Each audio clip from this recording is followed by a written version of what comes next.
विधायक कोष में कथित भ्रष्टाचार मामला। ये बड़ी जानकारी आपको बता दें, सदाचार कमेटी ने तीनों विधायकों को तलब किया था। निर्दलीय विधायक ऋतु बनावत कमेटी के सामने पेश हुई। अभी तथ्यों की रिपोर्ट संकलन कर रही हूं और ये उनका बयान सामने आया है। विधायक ऋतु बनावत ने कमेटी से कुछ और समय मांगा है और साथ ही उन्होंने कहा कि समिति मेरे पति को भी बुलाकर इस बारे में बात करे, ये उनकी ओर से कहा गया। क्या कुछ उन्होंने कहा, जरा आप भी सुनिए।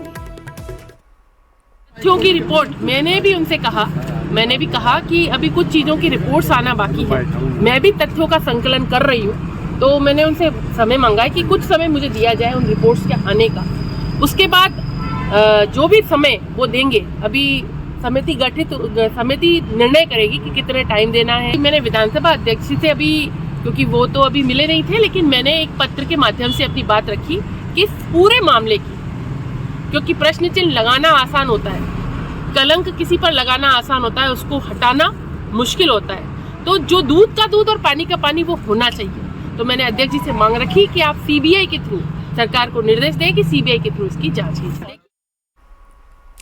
तो देखिए, इस पूरे मामले में की सीबीआई से जांच करवाने के संबंध में विधानसभा अध्यक्ष को भी ऋतु बनावत ने पत्र लिखा है। संवाददाता सुधीर शर्मा हमारे साथ लाइव जुड़ गए हैं। सुधीर, अब इस पूरे मामले को लेकर सदाचार समिति के सामने आज पेश होना था, इसके बाद समय भी मांगा गया और सीबीआई जांच की मांग भी की गई है। देखिए, कथित तौर पे विधायक निधि में कमीशन का जो मामला था, उसके मामले में तीनों विधायक एक बार एक तरह से पेश हुए हैं सदाचार कमेटी के सामने। सदाचार कमेटी के सभापति कैलाश वर्मा और उनके बाकी सदस्य एक विधायक को बुलाकर एक सुन रहे हैं। सबसे पहले निर्दलीय विधायक ऋतु बनावत पहुंची, उन्होंने अपना पक्ष रखा, कुछ तथ्य रखे और उन्होंने समय भी मांगा है कमेटी के सामने कि मेरे पास और भी तथ्य जुटाने हैं, वो तथ्य जुटाकर मैं आपके सामने पेश होंगी। तो अब कमेटी उनको समय देगी कि वो कब पेश होंगे। उसके बाद अनीता जाटव कांग्रेस विधायक, वो पेश हुई है और वो वहाँ से निकल गई।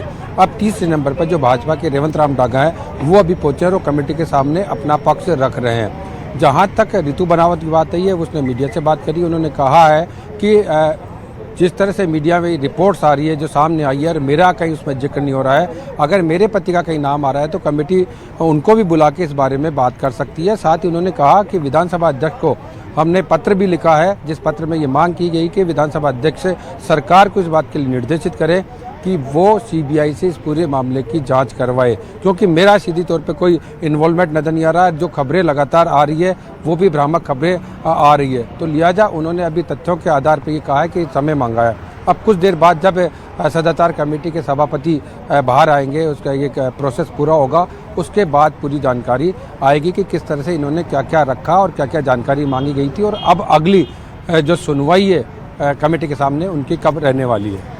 बिल्कुल सुधीर, अनीता जाटव भी पेश हुई है, वहां पर पहुंची हैं। उनसे अगर बातचीत हो पाई हो, उनका क्या कहना था इस पूरे मामले में पेश होने के बाद? देखिए, अनीता जाटव जो पेश हुई थी, उन्होंने अपना पक्ष मीडिया के सामने कोई नहीं रखा, उन्होंने कमेटी के सामने रखा और वो सीधी बिना रुके बिना बात किए चली गई। लेकिन चूँकि कमेटी के सामने पेश होने का मतलब, अगर किसी तरह की कोई बात हुई है तो सदाचार कमेटी बनी ही इसीलिए कि विधायकों के संबंधित किसी तरह के जो जानकारी आती है, अनैतिक काम कोई आता है या किस तरह से कोई इस तरह की बात आती है, करप्शन की बात आती है, उन जैसे मामलों की सुनवाई और उनको देखती है। क्योंकि इससे पहले भी इस कमेटी के सामने एसीबी ने जिस तरह से एक विधायक को, जयकृष्ण पटेल को पकड़ा था, उसकी भी अभी सुनवाई चल रही है। हालांकि तब खबरें आई थी कि रिपोर्ट पेश कर दी गई है जयकृष्ण पटेल के मामले में, लेकिन अभी चूंकि जयकृष्ण पटेल ने कुछ समय और मांगा था, तो उनके जो अनुसंधान अधिकारी है उनको बुलाकर कमेटी बात करेगी। तो अब कमेटी के सामने दो मामले चल रहे हैं। एक विधायक निधि में कमीशन के खेल से जुड़ा मामला है, दूसरा एसीबी ने जिस तरह से ट्रैप किया था एक विधायक जयकृष्ण पटेल को, उसका मामला है। तो ये दोनों मामले अब पैरेलल कमेटी सुन रही है। जी बिल्कुल, और काफी गंभीर आरोप लगे हैं, यानी कि अब कमेटी बिल्कुल विस्तार से पूरी जांच करेगी। फिलहाल आपका बहुत शुक्रिया इस पूरे मामले पर जानकारी देने के लिए। तो देखिए, आपने सुना कि किस तरीके से इस पूरे मामले में अभी सदाचार कमेटी जांच कर रही है और तीनों विधायकों की वहां पर पेशी हुई है, जिसके बाद ऋतु बनावत का भी एक तरफ कहना है कि इस पूरे मामले की सीबीआई से जांच होनी चाहिए और साथ ही उन्होंने ये भी कहा कि निष्पक्ष जांच हो, ताकि आरोपों को सही तौर पर जो आरोप लगाए जा रहे हैं उनकी पुष्टि हो सके। चलिए।